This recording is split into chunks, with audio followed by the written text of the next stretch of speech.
Yamuna Tiravanachari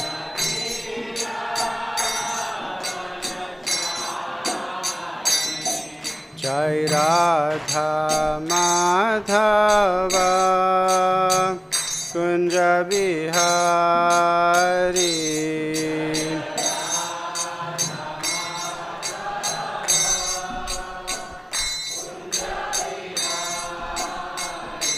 Jai Radha Madhava Kunja Bihari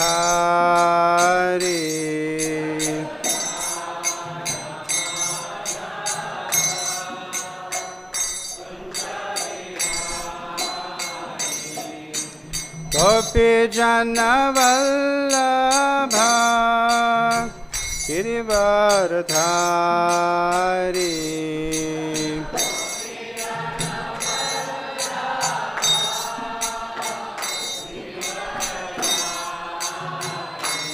Jaya Gopi Jana Vallabha Girivardhari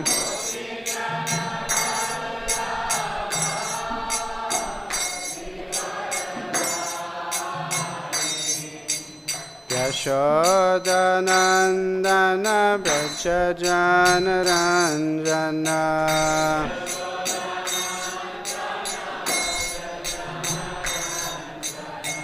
Yashodanandana Brajajanaranjana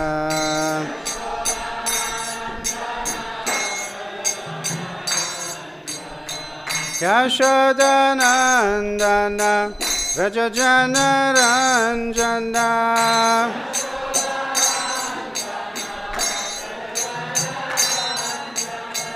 Yashodanandana Brajajanaranjana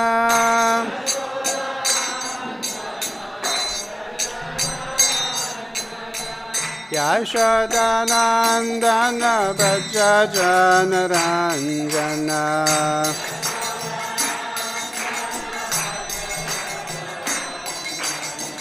Jamuna Tiravanachari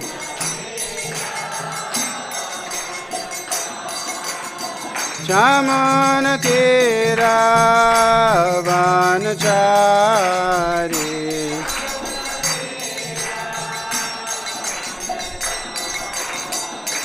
Jai Radha Madhava Kunja Bihari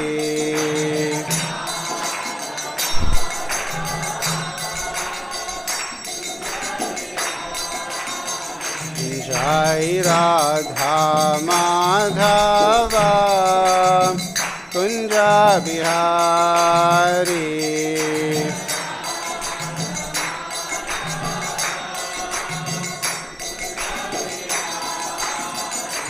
Jai Radha Madhava Radha Madhava Radhe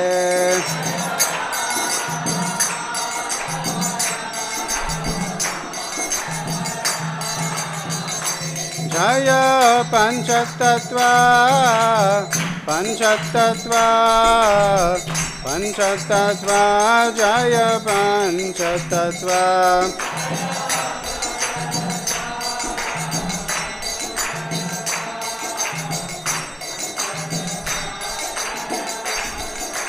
Jai Prabhupada, Prabhupada, Prabhupada, Jaya Prabhupada.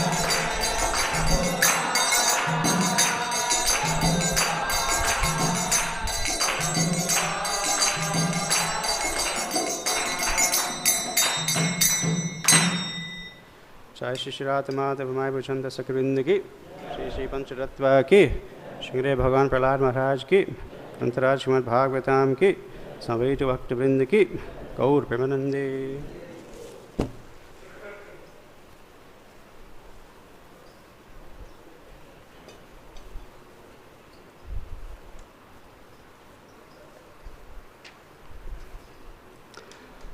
ॐ अज्ञानतिमिरन्धस्य ज्ञानञ्जनशलाकया चक्षुरुन्मीलितं येन तस्मै श्रीगुरवे नमः। श्रीचैतन्यमनोभीष्टं स्थापितं येन भूतले स्वयं रूपः कदा मह्यं ददाति स्वपदान्तिकं। वन्देऽहं श्रीगुरो श्रीयुतापदकमलं श्रीगुरुन् वैष्णवांश्च श्रीरूपं साग्रजातं सहगना रघुनाथान्वितं तं सजीवं साद्वैतं सावधूतं परिजनसहितं कृष्णचैतन्यदेवं श्रीराधाकृष्णपादान् सहगनललिता श्रीविशाखान्वितांश्च। हे कृष्णकरुणा सिन्धो दीनबन्धो जगत्पते गोपेश गोपिका कान्ता राधकान्ता नमस्तुते। तप्तकाञ्चन गौरङ्गी राधे वृन्दावनेश्वरी वृषभानुसुते देवी प्रणमामि हरिप्रिये। पाञ्चकल्पतरुभ्यश्च कृपासिन्धुभ्य एव च पतितानं पावनेभ्यो वैष्णवेभ्यो नमो नमः। जय श्री कृष्ण चैतन्य प्रभु नित्यानंद श्री अद्वैत गदाधर श्रीवासरि गौरभक्तवृंद। हरे Krishna Krishna Krishna Hare Hare Hare Ram Ram Ram Hare Hare. This morning we're reading from Srimad Bhagavatam, Canto 2, Chapter 1, the first step in God realization, text number 12. Om Namo Bhagavate Vasudevaya. Om Namo Bhagavate Vasudevaya. Om Namo Bhagavate Vasudevaya. Kim pramattasya bahubhiḥ. Kim pramattasya bahubhiḥ. Kim pramattasya bahubhiḥ. Parokṣair hāyanair iha. Parokṣair hāyanair iha. Parokṣair hāyanair iha. Varam muhūrtam viditam. Varam muhūrtam viditam. Varam muhūrtam viditam. Ghaṭate śreyase yataḥ. Ghaṭate śreyase yataḥ. Ghaṭate śreyase yataḥ. Kim pramattasya bahubhiḥ. Parokṣair hāyanair iha. Varam muhūrtam viditam. Ghaṭate śreyase yataḥ. Kim pramattasya bahubhiḥ. Parokṣair hāyanair iha. Varam muhūrtam viditam. Ghaṭate śreyase yataḥ.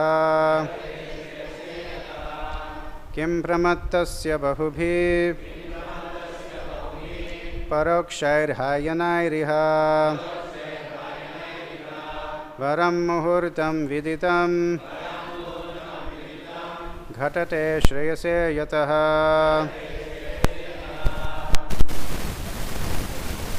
Kim pramattasya bahubhiḥ.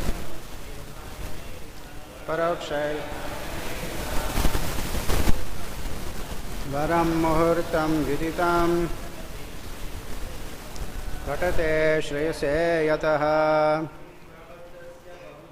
Kim pramattasya bahubhiḥ. Purushair hāyanair iha. Varam muhūrtam viditam. Ghaṭate śreyase yataḥ. Kim pramattasya bahubhiḥ parokṣair hāyanair varam muhūrtam viditaṁ ghaṭate śreyase yataḥ. Kim pramattasya bahubhiḥ parokṣair hāyanair varam muhūrtam viditam ghaṭate śreyase yataḥ. Kim pramattasya bahubhiḥ parokṣair hāyanair varam muhūrtam viditam ghaṭate śreyase yataḥ. Kim pramattasya bahubhiḥ parokṣair hāyanair varam muhūrtam viditam ghaṭate śreyase yataḥ. Kim pramattasya bahubhiḥ parokṣair hāyanair varam muhūrtam viditam ghaṭate śreyase yataḥ.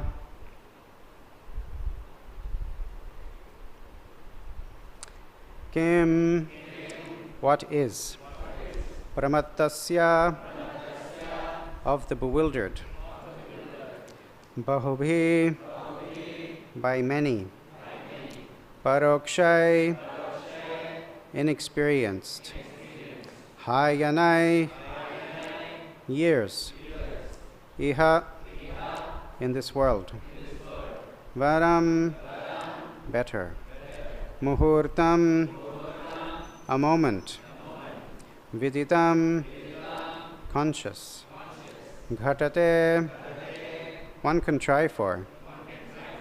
Śreyase, in the matter of the supreme interest. Yataḥ, by that. Translation and purport by Śrīla Prabhupada. Translation. What is the value of a prolonged life which is wasted, inexperienced by years in this world? Better a moment of full consciousness, because that gives one a start in searching after his supreme interest. Please respond. What is the value of a prolonged life which is wasted, inexperienced by years in this world? Better a moment of full consciousness, because that gives one a start in searching after his supreme interest. Purport. Śrīla Śukadeva Gosvāmī instructed Mahārāja Parīkṣit about the importance of the chanting of the holy name of the Lord by every progressive gentleman. In order to encourage the king, who had only 7 remaining days of life, Śrīla Śukadeva Gosvāmī asserted that there is no use in living hundreds of years without any knowledge of the problems of life. Better to live for a moment with full consciousness of the supreme interest to be fulfilled. The supreme interest of life is eternal, with full knowledge and bliss. Those who are bewildered by the external features of the material world and are engaged in the animal propensities of the eat, drink, and be merry type of life are simply wasting their lives by the unseen passing away of valuable years. We should know in perfect consciousness that human life is bestowed upon the conditioned soul to achieve spiritual success, and the easiest possible procedure to attain this end is to chant the holy name of the Lord. In the previous verse, we have discussed this point to a certain extent, and we may further be enlightened on the different types of offenses committed unto the feet of the holy name. Śrīla Jīva Gosvāmī Prabhu has quoted many passages from authentic scriptures and has ably supported the statements in the matter of offenses at the feet of the holy name. From Viṣṇu-yāmala Tantra, Śrīla Jīva Gosvāmī has proven that one can be liberated from the effects of all sins simply by chanting the holy name of the Lord. Quoting from the Mārkaṇḍeya Purāṇa, Śrī Gosvāmījī says that one should neither blaspheme the devotee of the Lord, nor indulge in hearing others who are engaged in belittling a devotee of the Lord. A devotee should try to restrict the vilifier by cutting out his tongue, and being unable to do so, one should commit suicide rather than hear the blaspheming of the devotee of the Lord. The conclusion is that one should neither hear nor allow vilification of a devotee of the Lord. As far as distinguishing the Lord's holy name,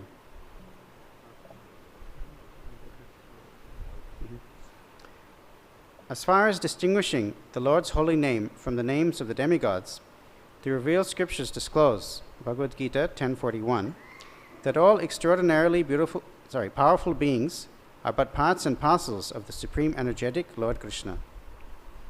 Except for the Lord himself, everyone is subordinate. No one is independent of the Lord. Since no one is more powerful than or equal to the energy of the Supreme Lord, no one's name can be as powerful as that of the Lord. By chanting the Lord's holy name, one can derive all the stipulated energy synchronized from all sources. Therefore, one should not equalize the supreme holy name of the Lord with any other name. Brahma, Shiva, or any other powerful god can never be equal to the Supreme Lord Viṣṇu. The powerful holy name of the Lord can certainly deliver one from sinful effects, but one who desires to utilize this transcendental potency of the holy name of the Lord in one's sinister activities is the most degraded person in the world. Such persons are never excused by the Lord or by any agent of the Lord. One should, therefore, utilize one's life in glorifying the Lord by all means without any offense. Such activity of life, even for a moment, is never to be compared to a prolonged life of ignorance. Like the lives of the trees and other living entities, who may live for thousands of years without prosecuting spiritual advancement.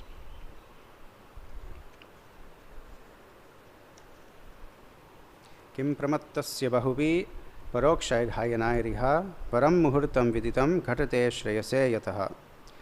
What is the value of a prolonged life which is wasted, inexperienced by years in this world? Better a moment of full consciousness, because that gives one a start in searching after his supreme interest.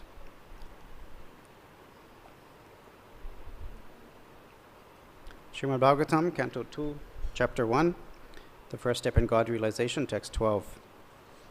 This is a very foundational section of Bhagavatam where Śukadeva Gosvāmī has just begun responding to the queries of Mahārāja Parīkṣit. As we heard in the last chapter of the first canto, when Mahārāja Parīkṣit sat down to prepare himself for his last days, then all the sages and great personalities from around the universe gathered there to support him. And seeing that assembly of great personalities, great brahmanas and rishis from all over the universe, Mahārāja Parīkṣit asked them, what is his duty? What is the duty of all people at all times, and also what is the specific duty of someone about to die? He had 7 days prescribed remaining in his life. So at that moment, Śukadeva Gosvāmī appeared. And in the Purport, Srila Prabhupada describes that there was no conclusion. All the other great sages and saints who were present were coming from different sampradayas, different lines of thought. There are 6 systems of Vedic philosophy, and then there are different Vedas and different followers of different Vedas that have different emphases. So each of the sages there had slightly different opinion what Mahārāja Parīkṣit should do, what he should hear, what he should chant, what he should remember about in his last stage of life. So there was no conclusion. Actually, it's even described in Shastra that one is not considered a muni if he doesn't have his own opinion. Naso rishir yasya matam na bhinnam. There's so many rishis and so many opinions, and so many scriptures and so many siddhantas might be given depending on this scripture. There are Rajasic Puranas, Sattvic Puranas, Tamasic, Upanishads, so many scriptures are there. So there was no conclusion to Mahārāja Parīkṣit's question, and he wasn't getting the answer that he needed to prepare himself for death. So at that point of time, at that moment, Śukadeva Gosvāmī appeared, and everyone recognized him as the topmost personality. They offered him the speaker's seat, the asana, the Vyasa asana, and then he began to respond to the questions of Mahārāja Parīkṣit, and that is what we've been hearing the last 12 verses of this chapter. And so this is the very beginning of the second canto where Śukadeva Gosvāmī has just started speaking, And each verse is so full of meaning and potency. And Srila Prabhupada spoke many times on this section of Bhagavatam, and the purports also are very deep and full of meaning. And I think pretty much everyone who spoke in the previous days, they quoted this verse number 5. Tasmad bharata sarvatma bhagavan ishvaro hari shrotavya kirtitavyascha smartavyascha chadabhayam. So this is like the direct answer to Mahārāja Parīkṣit's question. Tasmad, therefore, Bharata is Parikṣit Maharaj is also in the lineage of Bharat. So Tasmad Bharata Sarvatma, with one's full heart, full consciousness, Bhagavan Ishvaro Hari, one should hear, chant and remember, Shrotavya, Kirtitavya, one should hear, one should chant, one should remember, Smartavya, about Bhagavan. Bhagavan could be vague, Ishvara could also be vague, but Hari, everyone knows, Bhagavan Ishvaro Hari. So one should hear, remember, chant about the Supreme Personality of Godhead, Lord Krishna, Lord Hari. So that's like the condensed answer to the questions of Mahārāja Parīkṣit. And the rest of the Bhagavatam will be unpacking these statements and describing the activities of the Lord by which we can remember Him, describing the different incarnations of the Lord and different names, different activities that He's performed, and thereby He has different names, and how to remember Him in different ways, and how His great devotees have remembered Him and served Him. And this way, the Srimad Bhagavatam will be continued from this point onwards to stress further and further into Mahārāja Parīkṣit's mind and into the mind of all the listeners how one should pointedly surrender and meditate upon the Supreme Personality of Godhead. So in today's verse, it's also a continuation. Yesterday, another very famous verse, etan nirvidyamanam ichchatam kuto bhayam yoginam nripanirnitam harair namanukirtanam. Very direct, harair namanukirtanam. Sankirtan, kirtan about Lord Hari is the prescribed method. So in today's shloka also, Prabhupada is expanding on that, about chanting the holy name of the Lord. And the verse itself is saying that someone may live very many years. There are different entities, trees and turtles and all that live for, could be hundreds of years, thousands of years. But if they don't have any access to higher consciousness, don't have any access to the spiritual plane, have no opportunity to hear the Lord's holy names or to chant the Lord's holy names or to associate with a devotee of the Lord, then there's absolutely no use in living for hundreds of years, thousands of years. And rather, even one moment of full consciousness, even one moment of spiritual association has so much more value than a life wasted in this way. So in the Purport, Prabhupada talks about the animal propensities. The animal propensities of the eat, drink, and be merry type of life. A nice phrase that he's coined here. It's saying in English, eat, drink, and be merry, for tomorrow we die. So you can just kind of imagine what kind of consciousness one has to have to say such a thing. Eat, drink, and be merry, for tomorrow we die. Because if there's no higher purpose of life, if there's no understanding that there's another life to be had after this current body expires, then what is the point of life? One should just eat, drink, be merry, enjoy to the utmost, and when the body is exhausted, it drops down and dies, and that's the end. And this is how the vast majority of people are conducting their lives, under this illusion that there's no soul, the body is all there is. Therefore, we should decorate the body, we should prolong the life of the body by any means possible, squeeze out every last possible drop of sense gratification that's available via the body, and one day one have to give up the body, and that's the end of life. Rest in peace. When people die in the outside world, the common saying is rest in peace, so-and-so, rest in peace, as if eternal sleep is some kind of heavenly pleasure. So the Bhagavatam is exhorting us to rise above this bodily platform, eat, drink, and be merry, for tomorrow we die. There's so much more to be had from the human form of life. In the the 7th canto of Bhagavatam, Prahlad Maharaj, he's preaching to his schoolmates who are all his age, similar age, young boys, 5, 6 years old.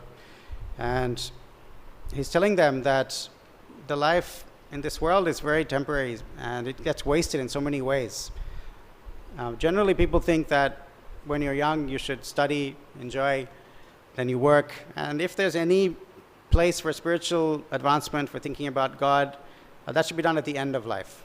When you've done everything else, all your responsibilities to the family have been fulfilled, that's the time you can, go to the temple and start to consider what's going to happen in the future, is there next life, devotional, spiritual activities. And therefore you see, mostly in the temples or in the churches, the old people are going because they're starting to think that, maybe I wasted my life in so many ways, now I should do something for God, in case there's actually some truth in all what we hear from the scriptures. So Prahlad Maharaj is cutting away this illusion, and he's saying that from the very beginning of life, Kaumara acharet pragyo dharman bhagavataniha durlabham manusham janma tadapyadhruvam arthadam. The human form of life gives one an opportunity to break through this cycle of birth and death. And therefore, one should take up spiritual life even from the very beginning, from the Kumar age, from the youngest phase of life. Durlabham manusham janma. So human form of life is very rare. And this point is stressed again and again by our acharyas. Durlabha manava janama satsangya. Durlabh means rare. It's rarely achieved. Sometimes the example is given in Shastra of a turtle. As I said, there are some turtles that live for hundreds of years. So the example is given that if a turtle is swimming in the ocean and it has to come up for air every now and then to breathe, and there just happens to be a plank of wood floating along in the currents of the ocean, and in that driftwood, in that plank of wood, there's a hole in the middle. So the likelihood of the turtle, when it's coming up to breathe, that it just happens to stick its head through the hole of the plank floating on the water is so minute and so rare. So that example is given to illustrate how rare the human form of birth is. 8,400,000 species of life, and the soul is constantly cycling through those different species, from sometimes in the higher planets, sometimes in the lower planets. And the human form of life, especially the civilized human form of life, where one can understand topics about the Lord, is very minute percentage of those species. So therefore, it behooves us who have achieved a human form of life, and not only that, we've all come in touch with Krishna consciousness, even more rare opportunity. In the Chaitanya Charitamrita, the famous verse is there, Brahmanda Brahmite Kono Bhagyavan Jeev Guru Krishna Prasade Pai Bhakti Lata Bij. So the living entity is wandering throughout the universe in 8,400,000 species, and by some good fortune, he may come in touch with a pure devotee of the Lord. And then he gets the seed of devotional service, and that seed of devotional service is implanted within the heart of the living entity by the pure devotee, by the spiritual master. The next verse, Mali hoye kore se bij aropan shravana kirtana jale kore chan. So how does someone water that seed of devotional service? It's by the process of shravanam kirtanam. So that's the same point that we're hearing here. By chanting the holy name of the Lord, by hearing the activities of the Lord, the devotional seed is nourished, and then slowly it grows into a creeper, and ultimately, if the creeper of love of Godhead is cultivated properly, the weeds are kept aside, you stay away from the mad elephant offense of offending the Vaishnavas, then gradually the creeper can grow all the way back to the lotus feet of the Lord in the spiritual world. So here also Prabhupada stresses on two of the offenses to the chanting of the holy name. In yesterday's shloka actually was a very long purport, and Prabhupada went through all the different offenses, the 10 offenses.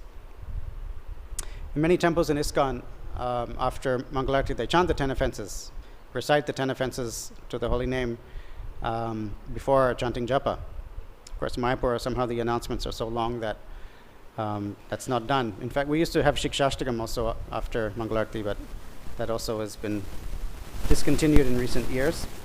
But many temples, they chant, Bahujanme kore jadi shravana kirtan tabutana paye krishna pade premadhan. If one is infested with the 10 offenses while chanting the holy names of the Lord, then despite his endeavor to chant for many births, he will not attain Krishna pade premadhan, love for Krishna, which is the ultimate goal of this chanting.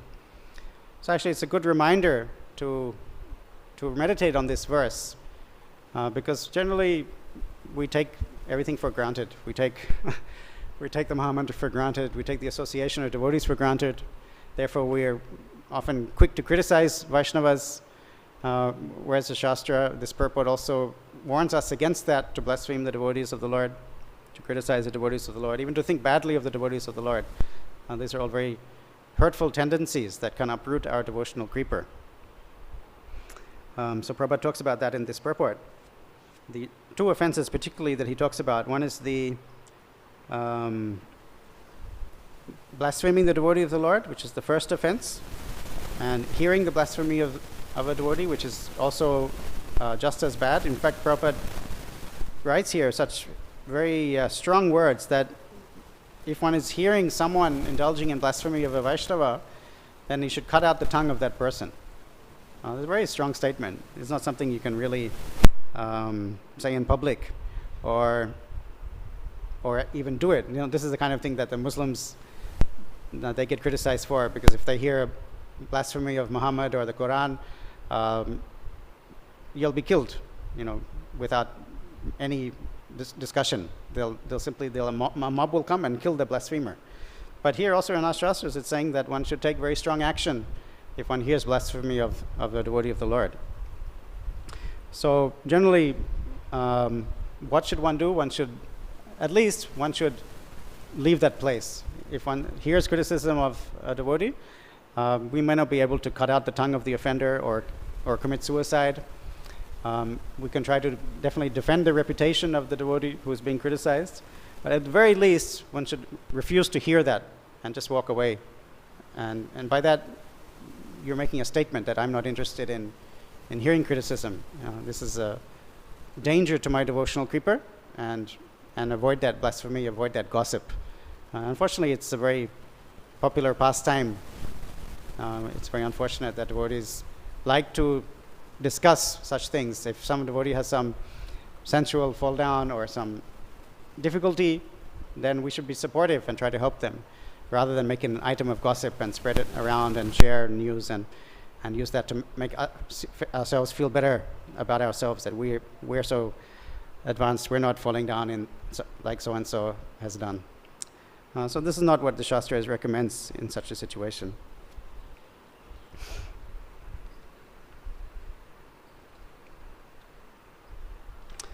So the chanting of the holy name of the Lord is stressed here in Srimad Bhagavatam, and throughout the Srimad Bhagavatam this will be stressed. It's right from the very beginning, Shotavya Kirtitavyascha, and we heard the last verse of Bhagavatam also quoted the other day.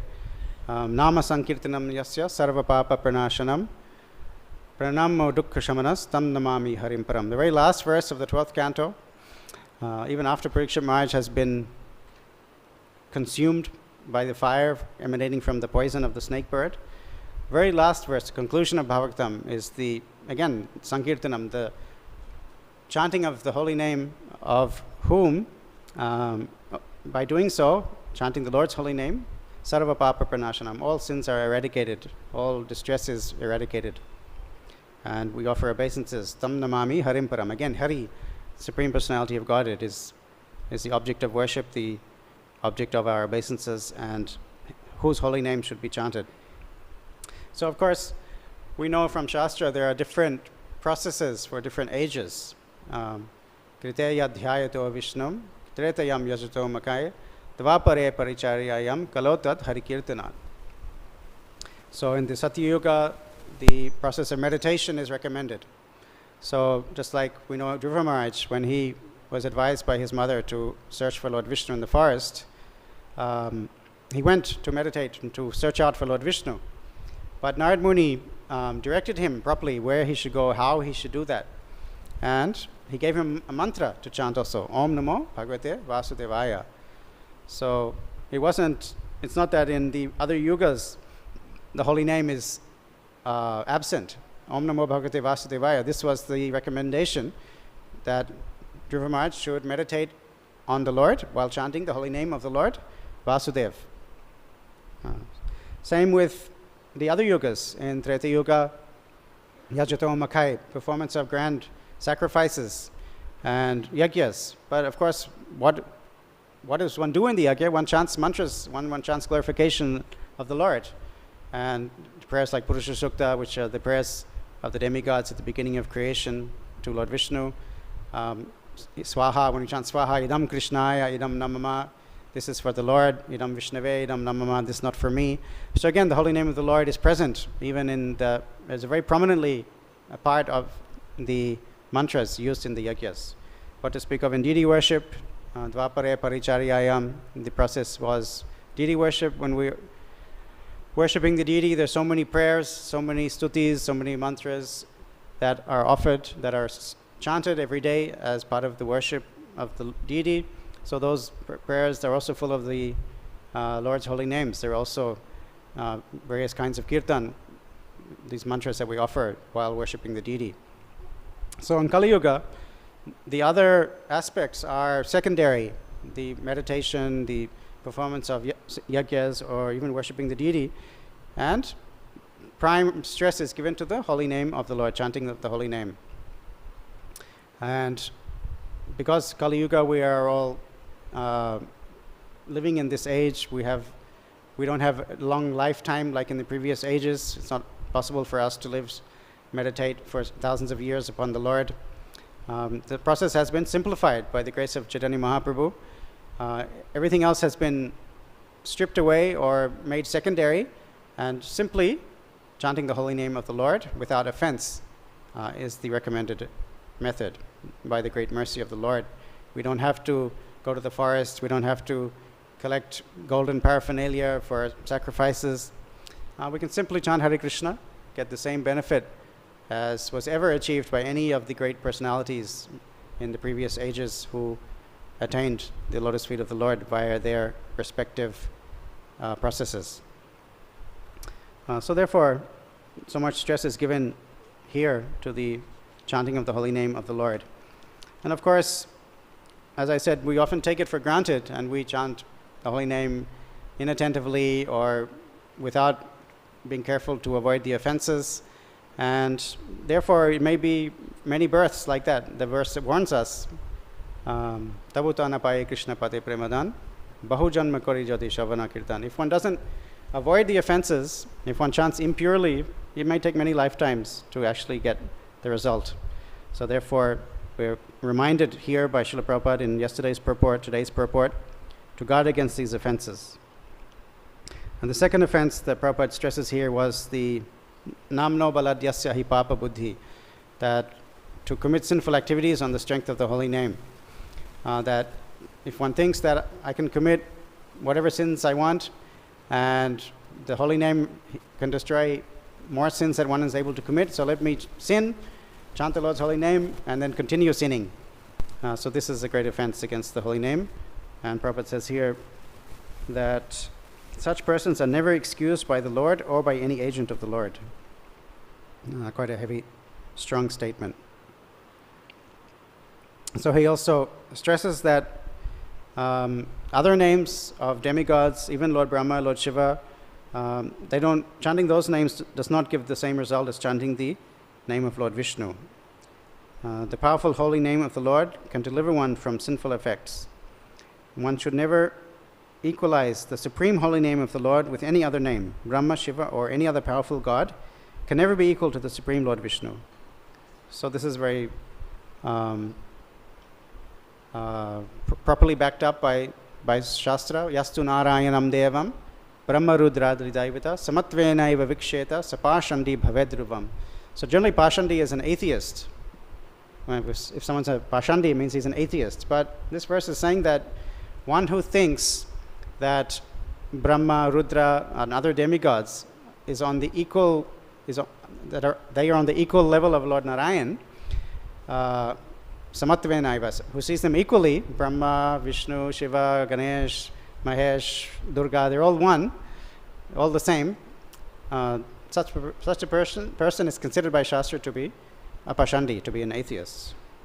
So therefore, Srimad Bhagavatam is stressing again and again supreme position of Lord Shri Krishna. From the very beginning all the way to the last verse of Bhagavatam, the supreme form of the Lord, name of the Lord is stressed as being Krishna or Lord Viṣṇu. So,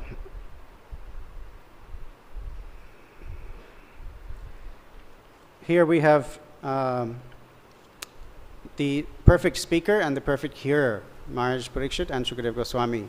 So throughout the Bhagavatam, Mahārāja Parīkṣit is going to pose questions to Śukadeva Gosvāmī, and Śukadeva Gosvāmī is going to answer according to the philosophy of Srimad Bhagavatam. So we know from Prahlad Maharaj there are 9 processes of bhakti: Shravanam, Kirtanam, Viṣṇu Smaranam, Padasevanam.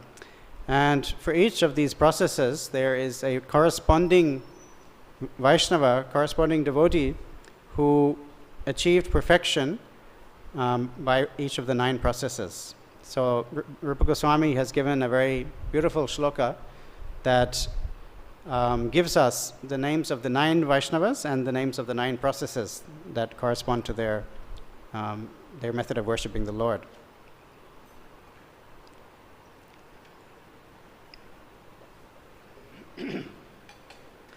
Shri Viṣṇu Śravane Parikṣit Vayasaki Kirtane Prahlada Smarane Tadangri Bhajane Lakshmi Pritu Pujane.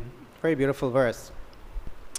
Akrurasva vibandita kapipater sakyeti sakyeti Arjuna sarvasmatma nevetane balirabhut krishnaptire shampara. So the 9 personalities starts with Shri Viṣṇu Śravane Parīkṣit. So by hearing Srimad Bhagavatam, Parīkṣit Maharaj attained Krishna, attained perfection. Vayasaki Kirtane. So the Bhagavatam is Kirtan. Chanting Srimad Bhagavatam is Kirtan. Vayasaki means the son of Vyasadeva, Śukadeva Gosvāmī. Prahlada Smarane. Prahlad was always remembering Lord Viṣṇu when he was being tortured by Hiranyakashipu. Prahlada Smarane Tadangri Bhajane Lakshmi. So Lakshmi is always massaging the lotus feet of Lord Viṣṇu. Pritu Pujane. Pritu Maharaj, in the 4th canto, Pritu Maharaj's description is given. Pujane, by worship of the deity. Then Akrura. Akrura, when he came to Vrindavan, he offered beautiful prayers. So that was his perfection. By serving Hanuman, he served Lord Ram with body, mind, soul, all his energy. So he's the example for Dasya. Arjuna, great friend of the Lord. He was on such a friendly terms with the Lord that he could relax with Krishna on the same bed and speak joking words with Krishna, as mentioned in the 11th chapter of Bhagavad Gita. And finally, Lord Bali Maharaj, by surrendering everything. Sarvasvatma nivedane balirabhut krishnapti shampara.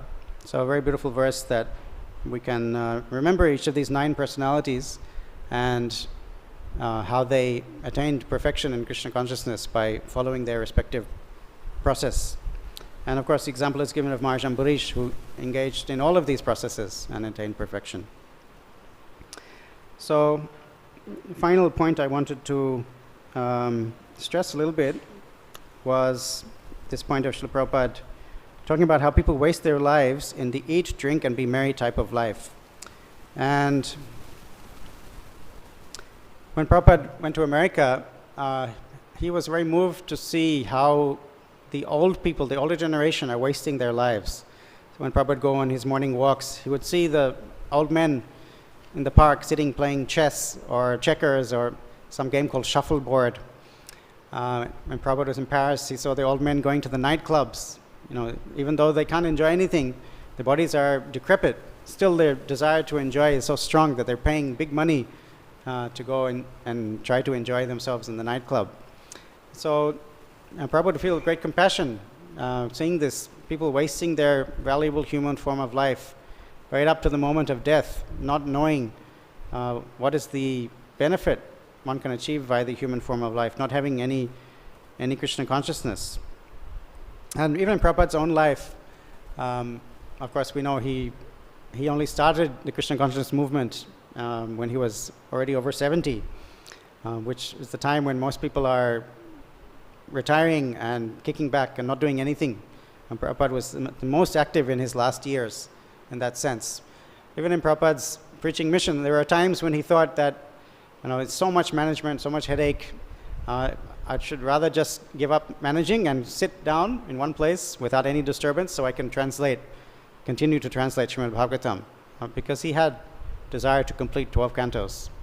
But of course, Prabhupada never had that luxury, you could say, to give up managing ISKCON, to give up directing his disciples, so many different projects all over the world, especially in India. Prabhupada gave so much time and attention in his last years to developing the movement here. But, and even in his very last days in Vrindavan, Prabhupada said, I don't want to die in the hospital with tubes and without any consciousness. It's more glorious to die on the battlefield. And we see that, Prabhupada, even in his very weak state, he traveled to London from Vrindavan with the idea of going to Gita Nagari in America to give stress on Varnashram, on the simple living, high thinking aspect. And he was even willing to go to, he was interested, or he had a desire to go to Govardhan Parikrama, even when his body was so emaciated and the devotees were under so much stress that, Prabhupada, if you go to Govardhan on the bullock cart, no less, the bumpy roads will just, it'll be the end of you, you won't survive. The devotees you can read this description, Ramakrishna Maharaj and other devotees who were present, they described the great emotions that Prabhupada was churning through these pastimes in his last days with the devotees who were at his bedside. So Prabhupada gave us the greatest example how one can spend even the last moments of life engaged in Krishna consciousness, right up to the very last moments. Prabhupada, you can see the video lying in the bed in Vrindavan, which is still present there. Many devotees, of course, have gathered in Vrindavan leading up to Prabhupada's disappearance day, which is in a couple of weeks. And you can see the video of Prabhupada translating the 10th canto, 13th chapter, the last chapter that he translated with, I think it's Pradyumna is reading the Sanskrit in Prabhupada's ear. And Prabhupada can't move, but he's hearing the Sanskrit and just mentally translating that into those last purports and translations that we get in the 10th canto, chapter 13. So like that, not just Srila Prabhupada, but also we can see around us, even here in Mayapur, so many devotees have dedicated their lives so many years to spreading Krishna consciousness, dedicated to their service here. Personally, I was away for a couple of years, so I'm still kind of readjusting to the new Mayapur, where we don't have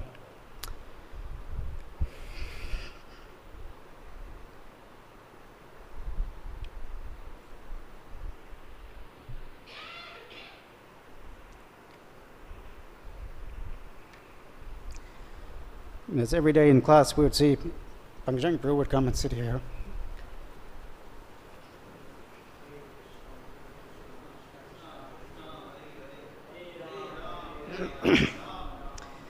So like that, devotees like this who have dedicated their lives, 50 years living here in Mayapur, serving Radha Madhav, serving Nishingadev, Pangjang Prabhu, Janayas Prabhu.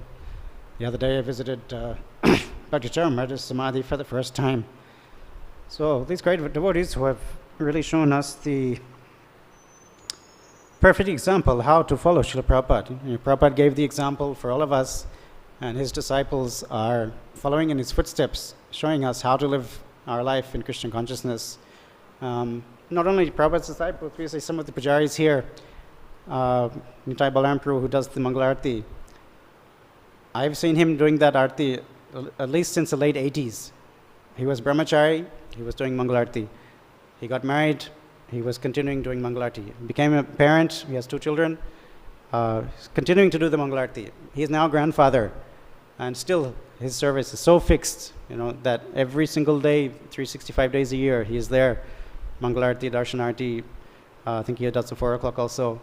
It's amazing to see these devotees living in our midst that are so fixed in their service, and it should be a great inspiration for all of us.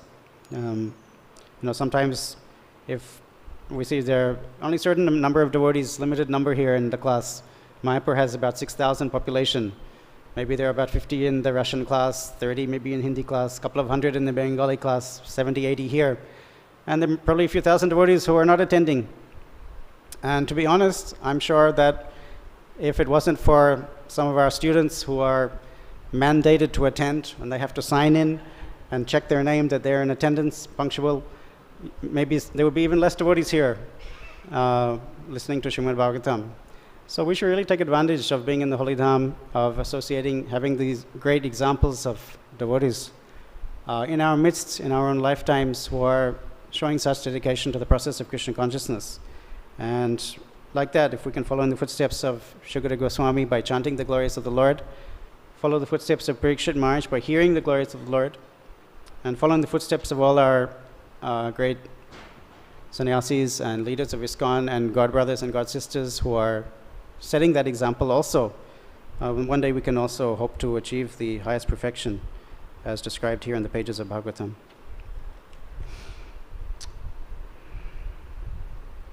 Sadhan Siddhi Prabhu also, the one old devotee who leads Tulsi Aarti every Sunday, every Wednesday. I also remember him at least 30 years, possibly more. He does that service, sings Tulsi Aarti every Wednesday, every Sunday. We hear about from Chaitanya Charitamrita, we hear about, it says that Raghunath Das Goswami's sadhana was like the lines on a stone, like immovable. But we don't have to look that far behind to see examples of devotees who have such amazing sadhana, amazing dedication to their service. Right here among us, there are so many wonderful devotees that we can take inspiration from. So I'd like to end there, unless there are any questions or comments on these points.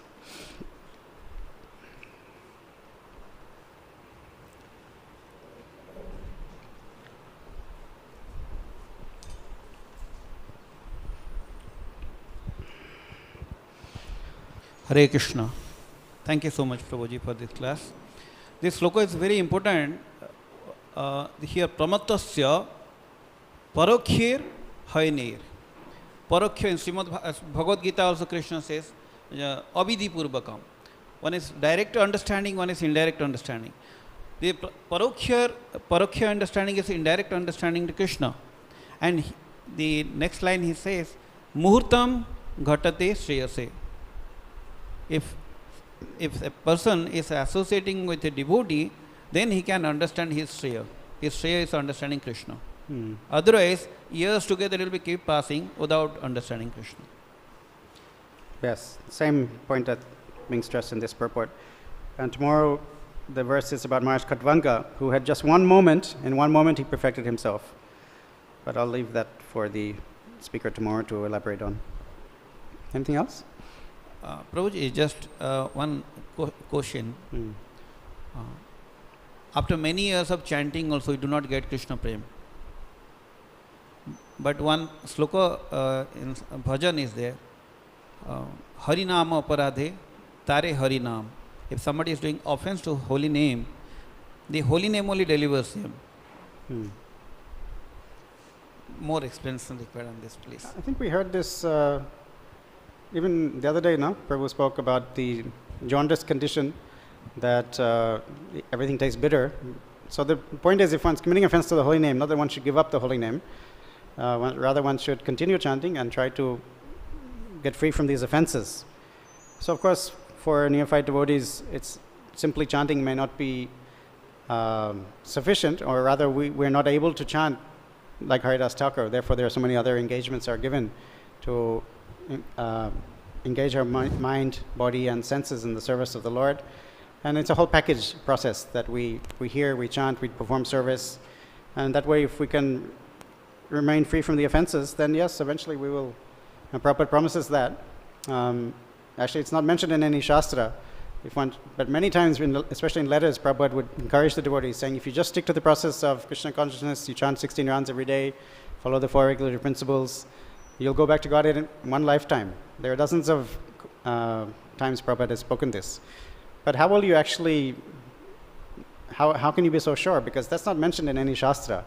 16 rounds actually is a very bare minimum.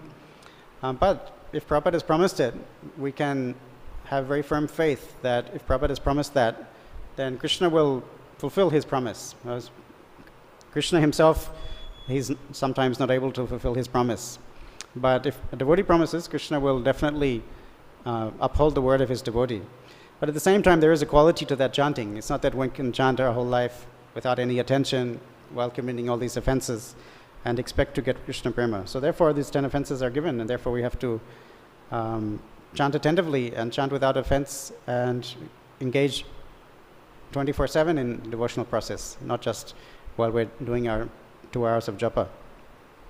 So if we follow the process properly, keep free of the offenses, then slowly that taste will awaken, and then we think that 16 rounds is not enough and want to increase and hear more and chant more.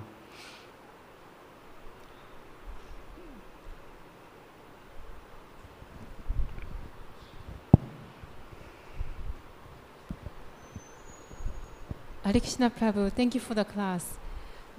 You mentioned about blessing the devotees, and my question is, could you define what is blaspheme? Because, correct me if I'm wrong, but Prabhupada once mentioned that to call thief a thief is not a criticism, it's telling the truth. So sometimes some misbehavior of devotee, some devotees' misbehavior has to be addressed for the sake of peace of everyone. So could you define what is blasphemy? Yeah, it's a good point. Actually, Bhakti Charamaj has written about this in his Vaishnava etiquette manual.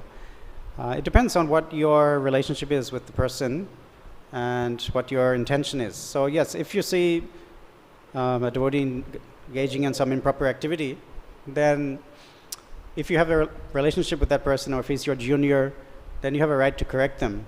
Of course, that's the disciple should be corrected by the spiritual master, by the senior.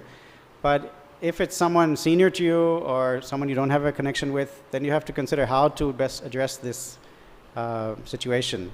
And rather than directly approaching, better you go to that person's authority, that person's spiritual master or managerial authority, and let them deal with it, rather than trying to get involved yourself. So, especially indulging in gossip or unwanted criticism, unfounded criticism, and that's what's being warned against here.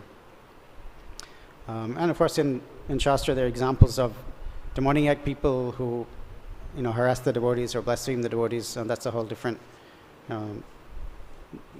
It's connected, but for us as Vaishnavas, we should avoid hearing criticism unless we can do something about it. There's not really any point in just meditating on that or spreading that kind of gossip around. Rather, we should, if there's actually something we can do, is to go to that person's authority and let them deal with it in the best way. Because generally, if someone's equal to you, they're not going to, or senior to you, they're not going to listen to you anyway. Even if they're doing something improper, they're not going to take it from a junior person. It's not so likely. So if you want to actually be effective in correcting someone who's doing something wrong, you have to very carefully consider the best way to approach it. And if it's someone that you can't, approach, or you don't have a connection with, and you don't know their authority, then just let other people deal with it. Better not to get involved. So it's better just to be, like Raghunath Bhatta Goswami, one of his great qualities was he never even heard, what to speak of criticize any Vaishnava, never even heard criticism. And so it's mentioned again and again in Shastra it's better not to get involved in that at all. And we shouldn't try to become a crusader who wants to go around and point out everyone's faults. And even they may be genuine faults, but we have to very carefully see our own motivation in doing that, and let the authorities better deal with it in a proper way. Thank you. Hare Krishna. Srimad Bhagavatam ki, Śrīla Prabhupada ki. Gaur Premanandi.